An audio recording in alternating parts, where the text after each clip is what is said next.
Here's Brody Brazil. I take no pride, I take no pleasure in bringing you this specific video, but when I hear this from so many places and sources, not just folks in the media, but people who are my friends in the industry of baseball, they've got their eyes and ears on the future. Everybody's pretty concerned right now that there is going to be a lockout at the end of the 2026 Major League Baseball season. 2027 and beyond could be delayed. All of this largely centering around the potential of a salary cap for Major League Baseball teams or not. Simple as this, teams would want to implement a salary cap. Players have never wanted to implement a salary cap for obvious reasons. This was reporting from Evan Drellich from early February. So, wow, time flies. Almost 2 months ago, but right after the owners' meetings took place, Evan filed this report saying that a lockout after 26 was very likely. Baseball's CBA, their collective bargaining agreement, it ends after the 26th season. Mark your calendars already for December 2nd, 2026. The owners' meeting that took place, it was said that the owners had a hard look at labor and economics back in February, and a large part of that, obviously, salary increases, the salary structures, and the difference between the highest and lowest spending teams. You'll hear from owners in some quotes in just a second, but owners would likely, Evan said, back a salary cap, but they're very deterred because they know the only way the owners would ever get this is to go through a huge fight and ultimately a huge work stoppage. It would be a lockout of the players that would stop baseball from starting up as normal in the early months of 2027. Major League Baseball and their Players Association, I should say the MLBPA, they have long opposed any kind of salary cap. And that brought Evan to a pretty clear-cut sentence in his piece where he said, regardless of the exact bargaining priorities that owners settle on, essentially, is it just the salary cap? Could there be a salary floor that's also part of this? One or the other or both? Nonetheless, regardless of the exact bargaining priorities owners settle on, another lockout appears likely when the CBA expires at midnight, entering December 2nd, 2026. So Evan said that almost a couple months ago now. And Jeff Passan of ESPN, he was on Foul Territory, one of my favorite shows. Scotty and the crew, they do a great job over there.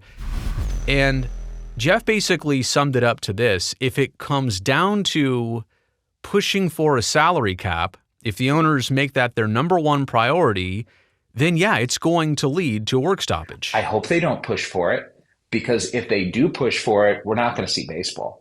Like that's what this comes down to. And it's going to be a real window, I think, into Major League Baseball and into its owners and into the league's priorities and visions for the future, just how hard they lean into the idea that a salary cap is a must-have this time around. If they do, that means that they are prepared to shut down the sport. Because, look, unless something miraculous happens, MLB is going to lock out the players in early December of 2026. Like, that's just, Rob Manfred telegraphed it already. It's part of their playbook. It's part of what they use. It's trying to get leverage. Like, I get it, because those months, during the off season, you're not missing games, but this has a chance to be a lot darker and a lot worse than 4 years ago, when we saw this same thing happening, barreling toward opening day and wondering, are we going to have baseball? And I just wonder, and I look forward to asking owners this going forward. I feel like there's positive momentum in the game right now. I feel like baseball is in a pretty good place. The pitch clock worked. ABS challenge is probably coming next year, and I really liked it this spring. You have stars up and down the sport, led by the guy who is the most recognizable baseball player in at least a quarter century. And if we're taking Shohei Ohtani, what do we go back to? Ken Griffey Jr., like in his prime? Probably so. And beyond that, the amount of young talent in the game is great. You have all these good things going for you. Is it worth it? That's the question that they need to ask themselves. And that's the question that fans need to ask as well. Is it worth it to take a great era of Major League Baseball that we are in the midst of right now and absolutely torpedo it in pursuit of financial gains? There is sanity, guys, to be found in negotiation and in a non-capped system. I'm just curious if Major League Baseball owners are going to agree with that sentiment.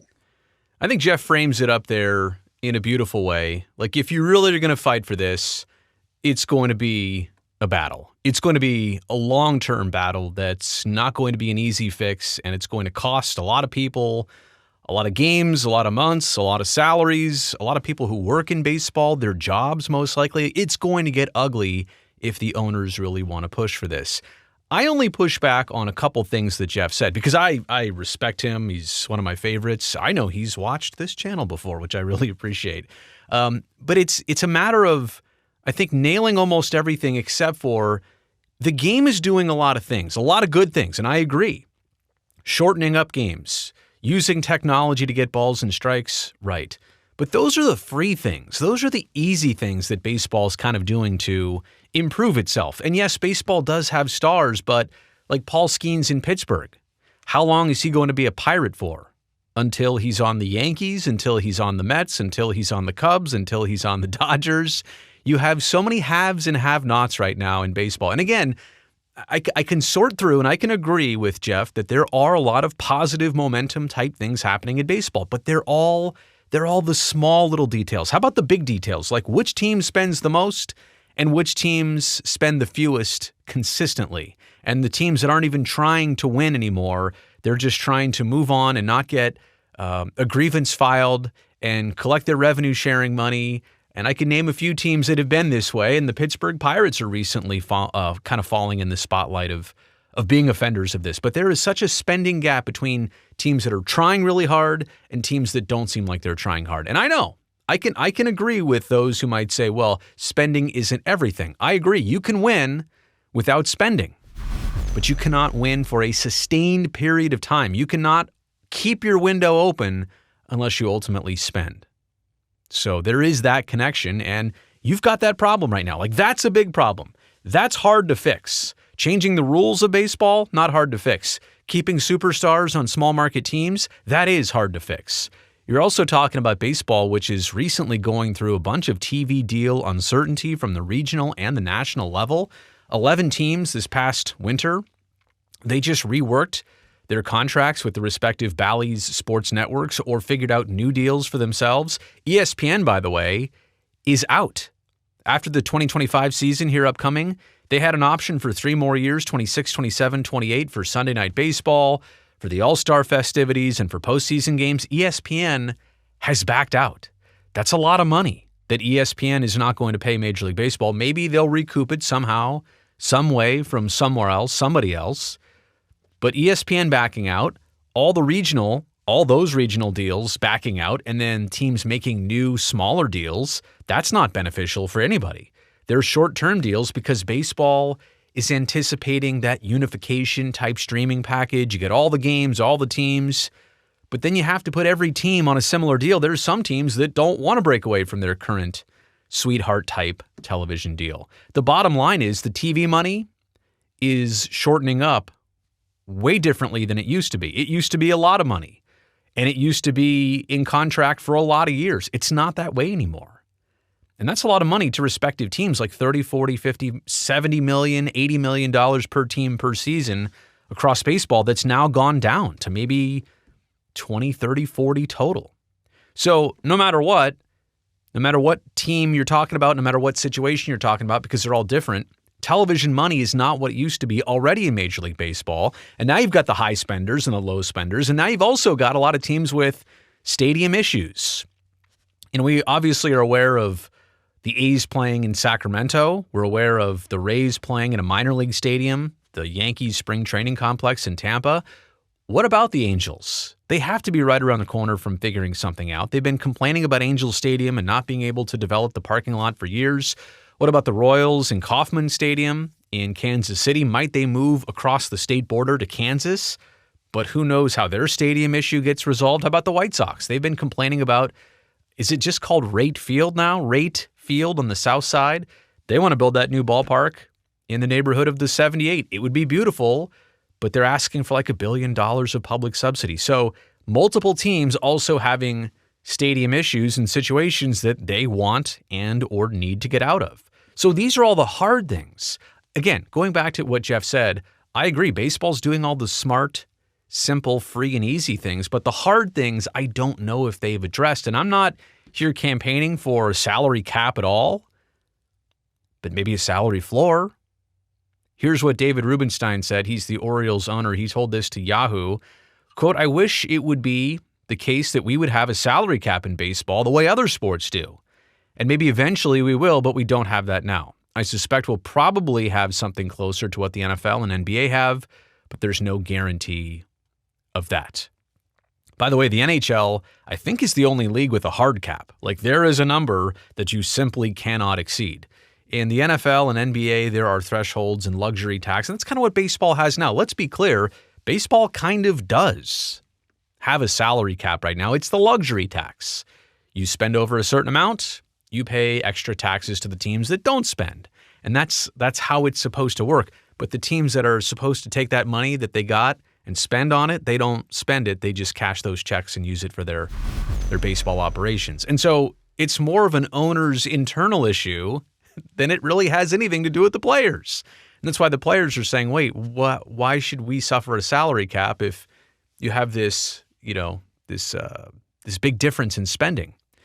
David Stearns is the Mets president. Here's what he told CNBC, quote, by most metrics in baseball, I should say, we've actually had pretty decent competitive balance over the last decade or so.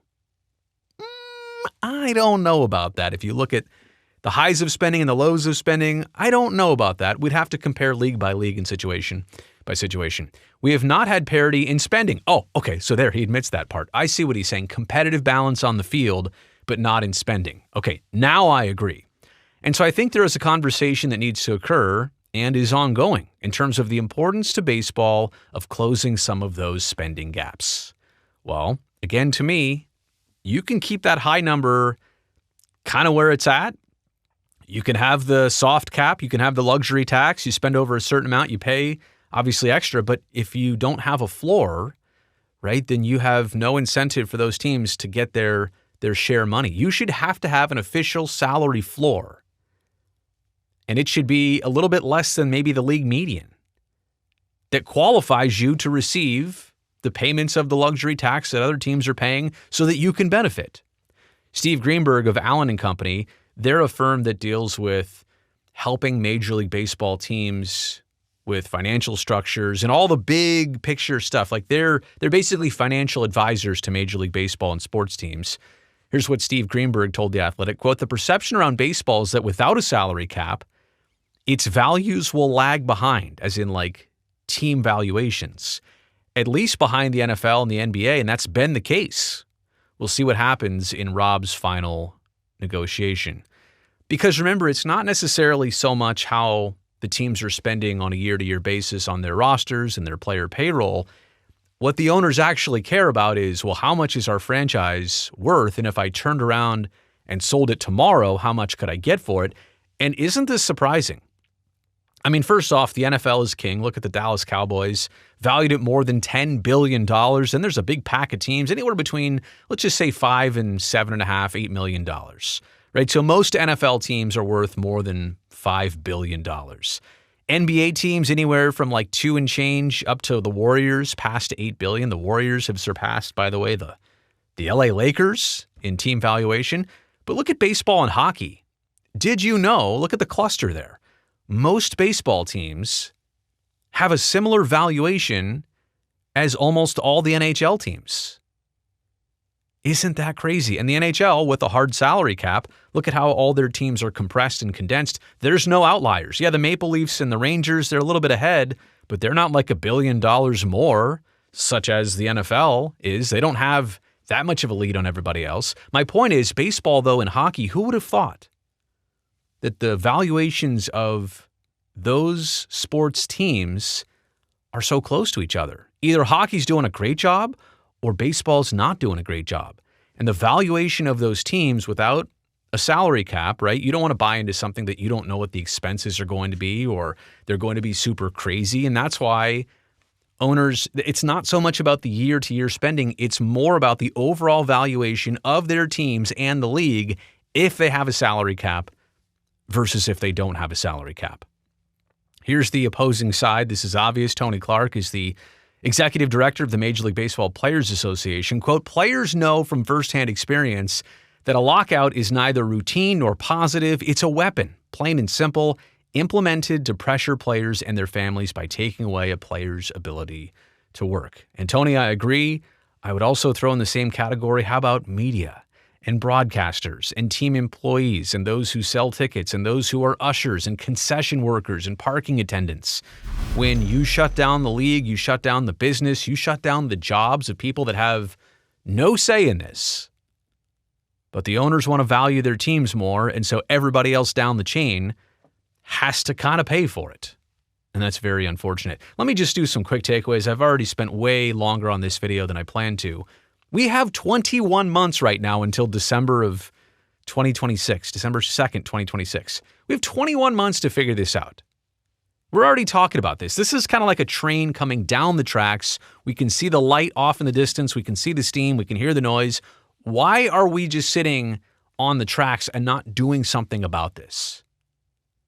Why can't these deals be formatted? And I'm not a lawyer, so I don't know exactly how you do this, but why can't it be so that negotiations are like forced to start during this baseball season to work on the CBA that expires after next baseball season? And it would force both sides to have something in place by this offseason so that it could be hashed out and all the final details secured by the year after.